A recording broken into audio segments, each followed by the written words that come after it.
Assalamualaikum warahmatullahi wabarakatuh. Alhamdulillahirabbil alamin. Allahumma sholli ala sayyidina wa maulana Muhammad wa ala ali sayyidina wa maulana Muhammad. Rabbi shrah li sadri wa yassir li amri wahlul 'uqdatam min lisani yafqahu qawli, amma ba'd. Sahabat-sahabatku, pemirsa channel Tauhid Cinta dimanapun sahabat-sahabatku berada, semoga Allah senantiasa memberikan kemudahan atas seluruh aktivitas sahabat-sahabatku, dan semoga apapun yang kita lakukan selalu mendapatkan rahmat dan berkah Allah Subhanahu wa taala. Amin. Amin ya rabbal alamin. Hari ini ayo kita belajar bersama tentang salah satu tema yang sebenarnya tema ini merupakan semacam ide atau usulan dari teman-teman lewat Tauhid Cinta Channel. Hari ini kita mau belajar tentang apa yang akhir-akhir ini mulai langka kayaknya, yaitu tentang pentingnya rasa malu. Imam Bukhari, salah satu ulama hadis yang kita kenal, dalam kitab Adabul Mufrad mengatakan bahwa malu adalah akhlak atau karakter atau perangai seseorang yang kemudian mendorong untuk meninggalkan perbuatan-perbuatan yang tidak baik, perbuatan-perbuatan yang tercela, sehingga dengan karakter malu itu seseorang mampu menghalangi dirinya untuk tidak melakukan dosa dan kemaksiatan, sekaligus juga mencegah sikap melalaikan hak-hak orang lain. Ibnul Qayyim Al-Jauziyah bahkan menarik, sahabat-sahabatku, memaknai kata malu itu dengan beliau mengatakan malu itu berasal dari kata al-hayah yang bisa bermakna hidup. Maknanya apa? Ibnul Qayyim mengatakan mati dan hidupnya hati seseorang itu sangat mempengaruhi sifat malu yang kemudian terjadi atau hidup pada orang tersebut. Artinya kalau hati seseorang sudah sakit, banyak kotorannya, maka kemudian rasa malu itu akan juga kemudian semakin hilang, sehingga kemudian dia tidak lagi mampu mencegah atau tidak punya rasa malu untuk melakukan hal-hal yang tercela, hal-hal yang buruk. Kenapa penting rasa malu ini? Bahkan di dalam Islam juga sangat ditekankan pentingnya rasa malu ini, karena akhir-akhir ini begitu banyak orang yang menontonkan di hadapan khalayak ramai, para pejabat publik gitu ya, orang-orang yang menjadi sorotan media itu kemudian melakukan hal-hal yang tercela, itu kemudian kok malah bangga, kadang-kadang kemudian hilang rasa malunya. Sehingga kemudian kalau kita baca di dalam banyak ayat Al-Quran dan hadis Rasulullah, itu mengabarkan kepada kita begitu banyak keutamaan sifat malu ini kalau kemudian sudah hidup pada diri seseorang. Pertama, sahabat-sahabatku, ternyata malu adalah merupakan ajaran yang telah diajarkan oleh para nabi bahkan sebelum Rasulullah. Ini ajaran yang sangat agung yang sudah dikenal sejak dahulu.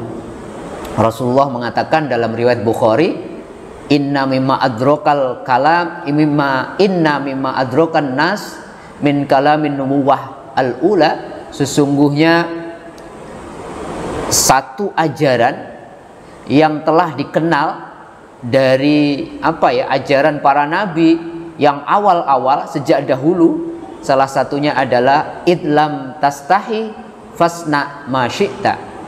Kalau engkau tidak punya rasa malu lagi, kata Rasulullah, maka lakukanlah sekehendak kalian. Maka kalau orang sudah rasa malunya hilang, dia akan melakukan apapun, dia tidak pandang bulu apakah perbuatan itu baik atau tidak. Bahkan Al-Quran juga mengatakan hal yang sama dalam surat Fussilat, surat 41 ayat 40, sahabat-sahabatku, Allah mengatakan bismillahirrahmanirrahim, i'malu ma syi'tum. lakukanlah sekehendak kalian. Kalau kalian tidak punya rasa malu lagi, innahu bima ta'maluna basir. Tetapi Anda harus ingat, kata Allah, bahwa apapun yang kita lakukan, apapun yang kalian lakukan, kata Allah, Allah Maha mengetahui. Bahkan Muhammad Abdul Razak Al-Mahili mengatakan, kalau rasa malu sudah hilang, maka silahkan Anda melakukan apapun yang Anda lakukan itu pasti akan menghancurkan diri Anda. Lakukan sekehendak Anda.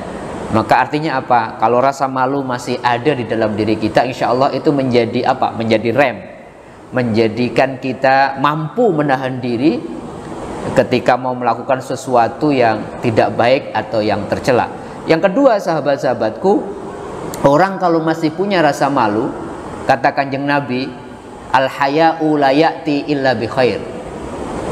Rasa malu itu selalu diikuti oleh orang yang memiliki rasa malu itu dengan kebaikan. Apapun alasannya, kalau orang masih punya rasa malu, kebaikan adalah buahnya. Bahkan dalam riwayat Muslim, Rasulullah mengatakan al-haya'u khairun kullu. Jadi rasa malu itu isinya adalah kebaikan, kebaikan, kebaikan, dan kebaikan. Orang yang masih punya malu, maka lisannya akan bertutur kata yang santun, tidak pernah kemudian kata-kata kotor keluar dari lisannya, pikirannya juga positif, melakukan perbuatan-perbuatan yang membuat dirinya kemudian terjaga dari kemudian malu di hadapan orang lain. Yang ketiga, Rasulullah juga mengatakan malu adalah cabang dari iman. Dalam hadis riwayat Al-Hakim, itu kan Rasulullah mengatakan bahwa cabang iman itu ada 70. Di dalam hadis yang lain ada 60. Dan wal haya'u su'batun minal iman. Dan salah satu cabang dari yang 70 itu adalah malu, bagian atau cabang dari keimanan. Artinya apa? Malu menempati posisi yang penting di dalam keimanan kita.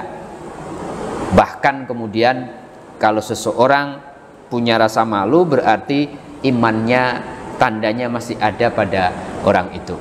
Bahkan yang keempat, keutamaan dari malu itu adalah malu adalah bagian inti yang sangat penting dari akhlak Islam. Rasulullah mengatakan, inna likulli dinin khuluqa. Sesungguhnya di setiap agama itu ada akhlaknya. Wa khuluqul islami al-haya. Dan salah satu tanda akhlak yang islami itu adalah rasa malu.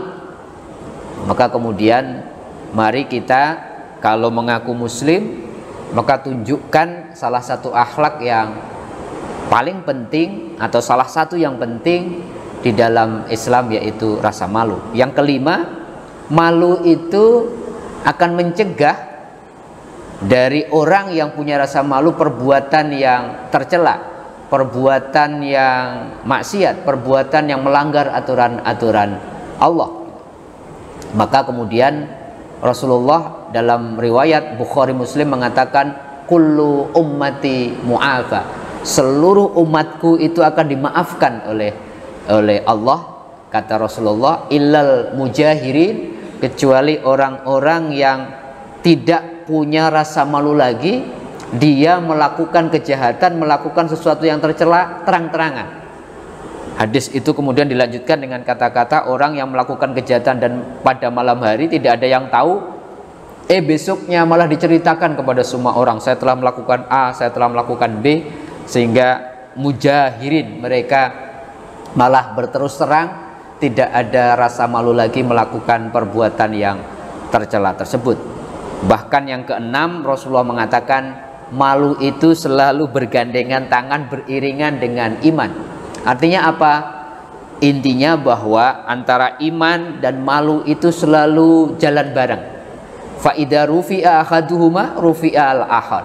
Ketika rasa malu sudah hilang pada diri seseorang, pada saat yang sama imannya juga ikut hilang. Karena apa? Karena bagian dari iman rasa malu itu.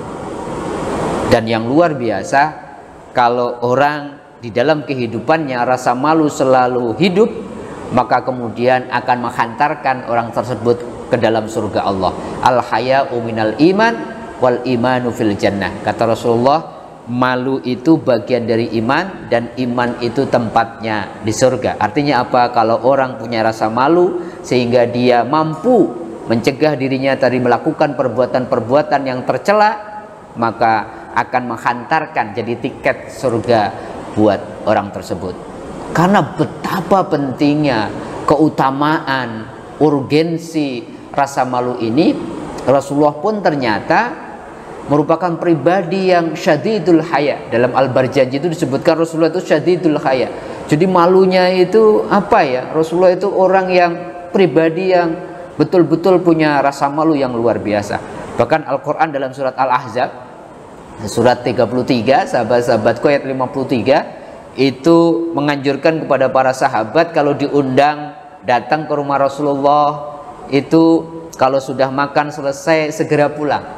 Karena apa? Karena Rasulullah itu malu kalau apa ya, sempat dan harus mengatakan kepada sahabat-sahabatnya untuk segera pulang karena mungkin Rasulullah ingin istirahat atau apa. Sampai disebutkan di situ Rasulullah jangan sampai Rasulullah malu, harus kemudian mengabarkan. Jadi kita yang harus apa ya, punya tahu diri lah dalam bahasa sekarang. Jangan kemudian berlama-lama karena Rasulullah punya aktivitas yang mungkin bersifat privat untuk keluarganya dan sebagainya. Karena Nabi sallallahu alaihi wasallam asyadda hayaan minal udrai wa fi khudriha. Karena Rasulullah dikabarkan itu orang yang sangat pemalu. Bahkan katanya digambarkan pemalunya itu lebih malu daripada gadis yang dipingit. Dalam artian bahwa Rasulullah itu malu untuk sampai menegur, untuk sampai melakukan hal-hal yang kemudian tidak pantas. Mungkin buat banyak orang masih dianggap pantas, tapi untuk Rasulullah sangat menjaga betul ucapan, perbuatan dan tingkah lakunya. Bahkan Aisyah, sahabat-sahabatku, itu juga dikabarkan begitu menjadi pribadi karena dididik oleh Rasulullah pemalu dalam artian positif. Jadi Rasulullah, kita tahu ya, sahabat-sahabatku, rumahnya Nabi itu menjadi kuburannya Nabi. Jadi setelah Rasulullah meninggal, kemudian diikuti oleh ayahnya Aisyah, Abu Bakar meninggal. Aisyah itu ketika masuk rumahnya Nabi itu masih ya dalam bahasa kita itu auratnya dibuka ya karena di dalam rumah. Tetapi ketika kita tahu ya kalau yang sudah pernah umroh di makam Nabi itu kan ini Rasulullah, ini Abu Bakar dan ada Umar. Ketika Umar kemudian meninggal dimakamkan juga di dalam rumah Rasulullah itu. Kemudian Aisyah setiap masuk rumah walaupun mereka sudah meninggal bertiga, Aisyah tidak pernah lagi membuka auratnya. Karena apa? Saking menjaga betul. Karena apa? Karena Umar ini tidak mahramnya. Tapi kalau Abu Bakar kan ayahnya, tetapi Rasulullah juga suaminya. Sebegitu luar biasanya Aisyah karena dididik oleh suami yang luar biasa, Rasulullah kemudian sampai segitu rasa malunya. Apa yang didapatkan sahabat-sahabatku kalau rasa malu sudah tertanam di dalam diri kita, kita akan menjadi pribadi yang ifah. Ifah itu orang yang menjaga kehormatannya, jaga betul lah. Jangan sampai ucapan, bahkan cara berpakaian, cara bertutur, bahkan ketika nulis status itu diperhatikan betul. Ini kemudian membuat kemudian orang lain kemudian menjadi apa ya, tersinggung atau membuat diri kita kemudian melakukan hal-hal yang tidak pantas. Kalau orang punya rasa malu, selain orang tersebut selalu menjaga kehormatannya, dia akan membiasakan diri untuk istiqomah berperilaku terpuji, berperilaku yang kemudian menyenangkan, berperilaku yang tidak membuat orang lain kemudian mengeringkan dahinya, kemudian oh ini orang kok nggak punya rasa malu ya. Dia akan menghindari betul hal-hal yang tercela. Oleh karenanya ada sebuah hadis riwayat At-Tirmidzi, Rasulullah mengatakan istahyu minallahi haqqal haya. Wahai umat manusia, malulah engkau di hadapan Allah sebenar-benar malu. Bagaimana atau makna, apa sih makna sebenar-benar malu di hadapan Allah itu? Rasulullah mengatakan falyahfad ar-ra'sa wa ma wa'a. Hendaklah engkau menjaga kepalamu dan apa-apa yang ada di dalamnya. Artinya apa? cara berpikirnya harus hati-hati, jangan sampai berpikir ngawur ya, nggak ada datanya, sehingga kemudian membuat kita kemudian malu di kemudian hari, apalagi kemudian melontarkan pikiran-pikiran yang tanpa bukti, hoax dan sebagainya. Wal batna wa ma hawa. Engkau juga harus memperhatikan, kata Rasulullah, kalau punya rasa malu, apa-apa yang ada di dalam perutmu. Artinya apa? Ayo kita pastikan kalau masih punya rasa malu, apa yang kita masukkan dalam perut kita itu benar-benar kehalalannya. Kita pastikan bukan yang haram, sehingga nanti kalau ketahuan, kalau kemudian kita makan tidak diindahkan halal haramnya, rasa malu muncul. Rasulullah kemudian melanjutkan, rasa malu kepada Allah juga ditunjukkan dengan apa? Wal yadhkuril mauta, hendaklah kalian selalu memperhatikan, mengingat-ingat kematian, sehingga kemudian kita jaga betul, oh iya nanti saya akan meninggal, kalau saya melakukan perbuatan-perbuatan yang tercela, apa kata orang nanti, memori apa yang dikenal oleh orang lain kalau saya tidak menjaga hal-hal yang kemudian membuat saya malu di kemudian hari. Wal bila, dan kemudian ingat-ingatlah mati dan kebusukan jasadmu. Kalau nanti busuk, sudah jasadmu sudah busuk, yang dikenang orang itu apa? Kalau kita nggak punya rasa malu, yang dikenang adalah keburukan-keburukan kita. Dan Rasulullah kemudian mengatakan, barang siapa menghendaki akhirat, maka tinggalkan, bukan tidak boleh ya, meninggalkan perhiasan dunia yang melalaikan kita. Bukan tidak boleh berhias, tapi kenikmatan dunia, hal-hal yang menggoda, yang bersifat duniawi, tinggalkan kalau itu membuat kemudian kita akibatnya malu di hadapan Allah, di hadapan maupun di hadapan sesama manusia. Kata Rasulullah, kalau kita lakukan itu semua, maka engkau benar-benar telah menjadi pribadi yang malu yang sejati di hadapan Allah Subhanahu wa ta'ala. Oleh karenanya, sahabat-sahabatku, Kanjeng Nabi mengingatkan kita, innallaha azza wa jalla idza arada ayyuhlika abdan naza'a minhu al-haya. Allah itu kalau menghendaki seseorang hancur, salah satu cirinya adalah Allah hilangkan rasa malu dari orang itu. Riwayat Ibnu Majah. Jangan sampai kemudian rasa malu itu tercerabut dari hati kita, sehingga kita bisa melakukan apapun tanpa kita pertimbangkan matang-matang. Sahabat-sahabatku, terakhir kemudian mari kita belajar apa yang dikatakan oleh Imam Mawardi di dalam kitab Adabud Dunya Waddin. Imam Mawardi itu membagi rasa malu menjadi 3. Pertama, malu kepada Allah. Kalau orang sudah punya malu kepada Allah, mau dia sendiri, mau dia ramai, mau segala macam, walaupun makhluk dia nggak tahu, dia yakin bahwa Allah selalu melihat dia, maka dia jaga betul hal-hal yang Allah tidak ridhoi, dia tinggalkan. Yang kedua, malu kepada manusia. Bahkan Huzaifah ibnu Yaman, sahabat Nabi, mengatakan, la khaira fi man la yastahyi minan nas. Nggak ada baiknya kalau orang sudah nggak punya rasa malu di hadapan manusia, sehingga dia mengumbar segala perbuatan yang tanpa kemudian dipikirkan, yang boleh jadi menurut kebanyakan manusia perbuatan itu tidak layak untuk dilakukan. Dan terakhir, ini juga penting, kata Imam Mawardi, adalah malu terhadap diri sendiri, walaupun nggak ada yang tahu, walaupun mungkin hanya di dalam pikiran kita, ya Allah kok saya berpikir seperti ini ya. Kalau orang punya malu terhadap diri sendiri, dia akan menjadi pribadi yang menyempurnakan malunya terhadap Allah, malunya terhadap sesama manusia, dan malunya terhadap diri sendiri. Tetapi ingat sahabat-sahabatku, tidak semua rasa malu itu positif. Tetapi ada malu, kata Qadhi Iyad, yang tidak disyariatkan. Apa malu yang tidak disyariatkan, yang tidak positif itu?